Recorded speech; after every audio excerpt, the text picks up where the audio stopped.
Hello everybody, Mr. LEGO Lover 55 here, and today we're talking about Bionicle masks.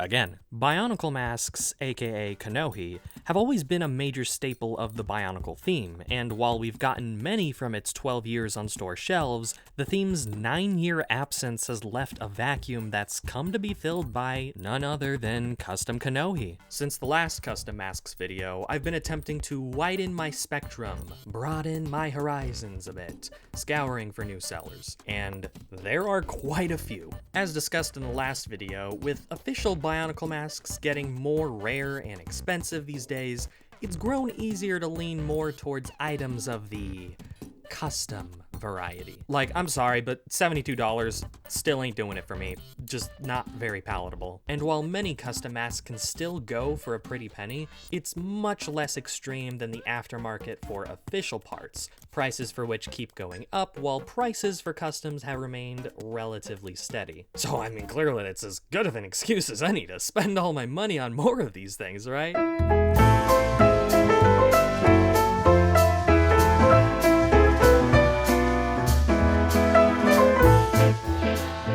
Quick little disclaimer.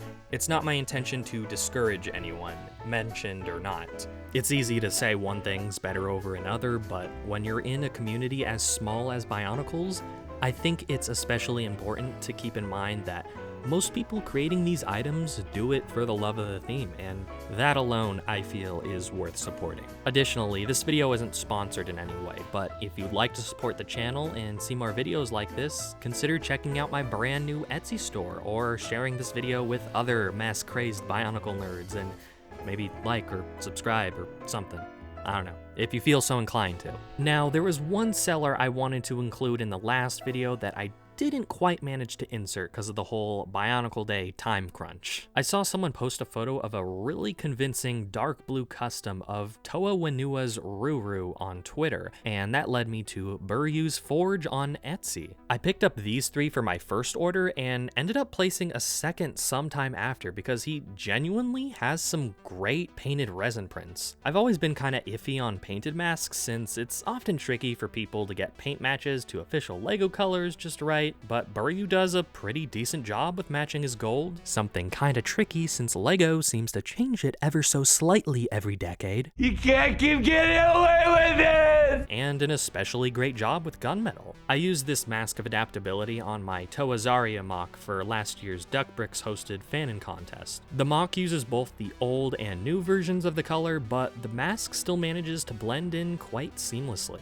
And for those wondering, no, I didn't win, but I made it to the semifinals, which is still pretty cool. The connection points work flawlessly as well, which is something I feel is very much worth mentioning, especially when it comes to custom masks that connect via an axle. Now, another Etsy seller I actually came across was Omega's Kanohi Forge. They specialize in resin cast masks, similar to Socket Ball, but they were offering something I hadn't really delved into until now, which were Kanohi blind bags. Now look, if my 2017 Nexonite days showed anything, it's that I freaking love LEGO blind bags. However, my obsession with those mainly stemmed from my FOMO for the original 2001 to 2002 Bionicle mask packs, which I never got a chance to indulge in considering I was, well, an infant. The combo Nexo Power packs were, in my eyes, the closest I was gonna get to something like that. And well, I guess we've basically come full circle in that regard. I ordered a pack of 3 mystery masks and this pink Kakama. Now I wanted to pick up a standard non-mystery mask like this for comparison because the mystery masks are technically labeled as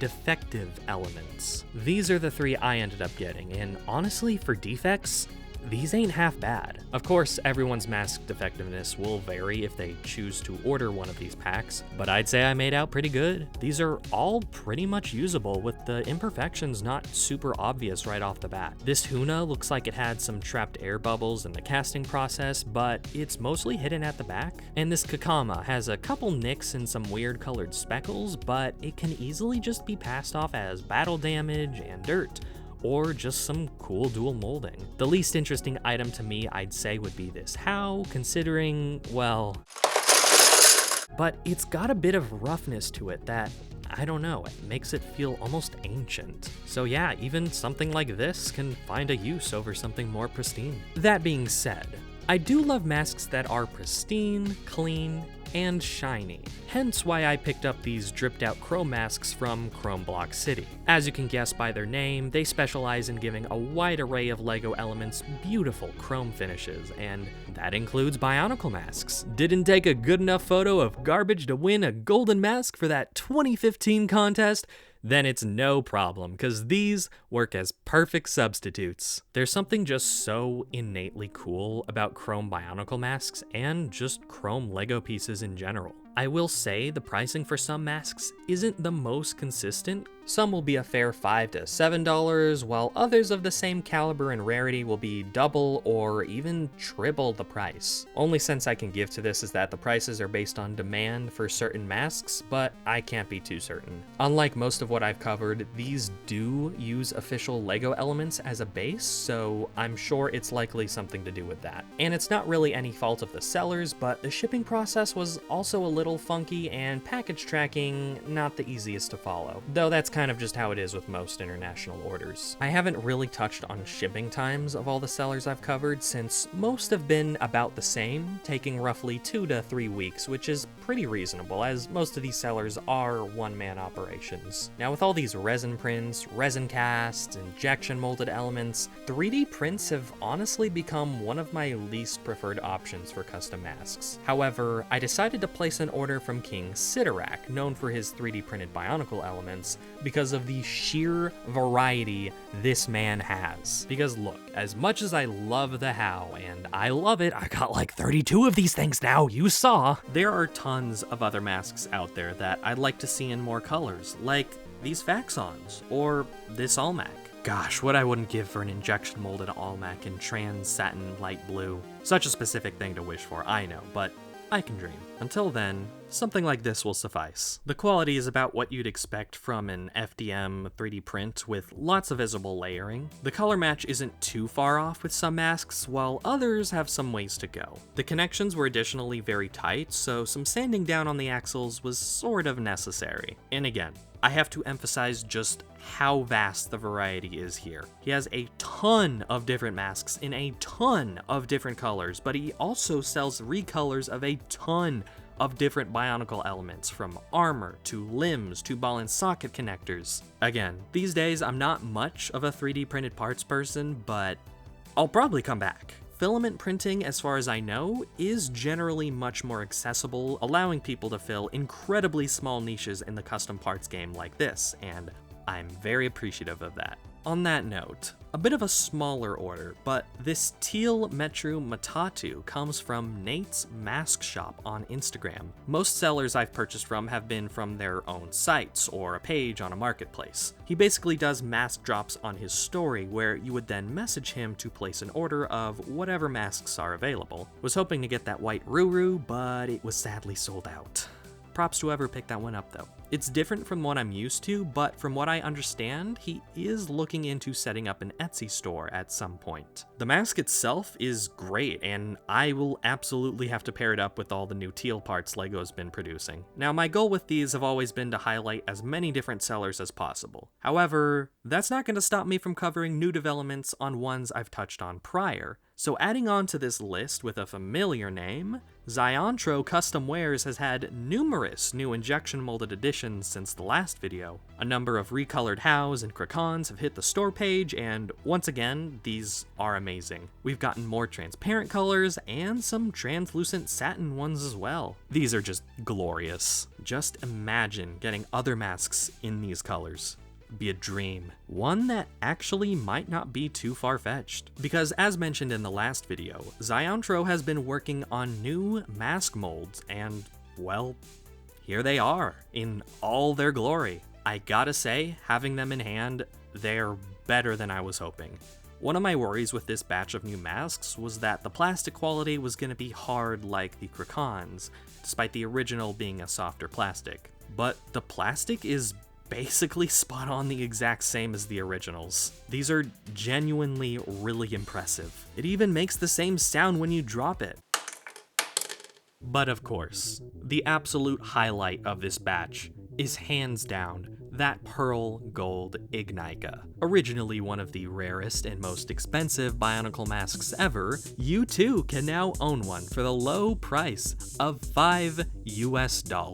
A bit more than the Hau and Krakon's 2 to 3, but absolutely worth it compared to the official's super humble $400. And I wasn't even expecting to care much for the Hunas, but honestly, it might be one of my favorites just for its sheer usefulness in mocks. It's not as recognizable as some of these other legendary masks, and something like that in multiple colors is honestly what makes this so useful for making unique creations. Makes me wish we got more colors for the other Toa Metru masks, beyond that absurdly expensive dark blue Ruru or that slightly lighter shade of blue Dalu's masks had. If I didn't know these masks never came in these colors, I genuinely would have believed these to be official. That's how good they are. I cannot stress that enough. You can find most of these still for sale on Ziontro's site. However, our friend Mr. Buryu's Forge has these same masks available on his Etsy store as well, likely to help with distribution as Ziontro is US based while Buryu is based in Canada. And if you have a good eye, you might have noticed that some of those Haus earlier, these ones specifically, were never sold on Ziontro's site, but they're of the exact same quality, so where are these from? Well, I actually picked these up off of AliExpress from Kennie's custom design store, where he sells the exact same masks as Ziontro. What's the deal with this? Well, to my understanding, some of the masks are made in collaboration between the two. Ziontro is supplied these parts in bulk for a discount, allowing him to put them up on his site for the affordable prices we all know and love. Hence why you'll find a wider array of color options here. So these ones I got from Kennie's store, a little more on the pricier side, but these specific colors of Haus were absent from Ziontro's site. And transparent masks have always been a favorite. As for these four, I'm sure some of these will eventually come to Ziontro and maybe Buryu's stores for a lower price, but if you want to skip the wait, AliExpress has got you covered. Additionally, I feel it's worth mentioning that Kennie and Ziontro also sold imperfect test prints prior to the official release. Despite that, there's nothing really egregious about the quality of these, and I'd say they're perfectly suitable for using in your own creations just as much as the finalized versions. You can still find some on Ziontro's site, and honestly, if $5 is just too much, these test prints can serve as a nice alternative, costing only $3.50 a mask, though they are unfortunately limited to gunmetal. But wrapping things up here, we're entering a golden age where the world of custom masks continues to grow, inspire, and be flat out awesome.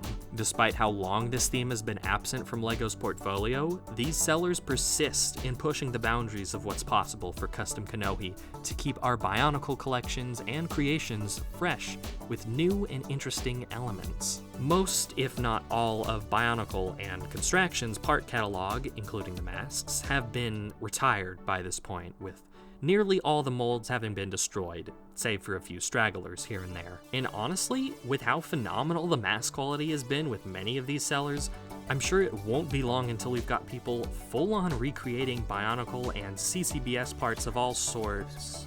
Wait, what? Really? Already? Huh.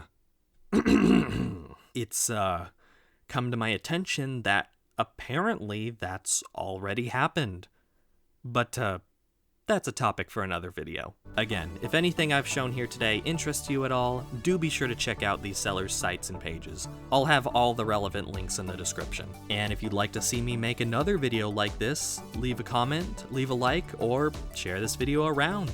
I've covered much when it comes to the world of custom masks, but there's still a lot I haven't even delved into, like commissions. Maybe we can make that all mag real at some point. If you want to support me financially, consider checking out my Etsy store where I'm selling prints of my best LEGO photography as well as some other Bionicle themed merch. But anyways, that's about all I have for today, so I hope you guys enjoyed this video. Thank you for watching, and keep building.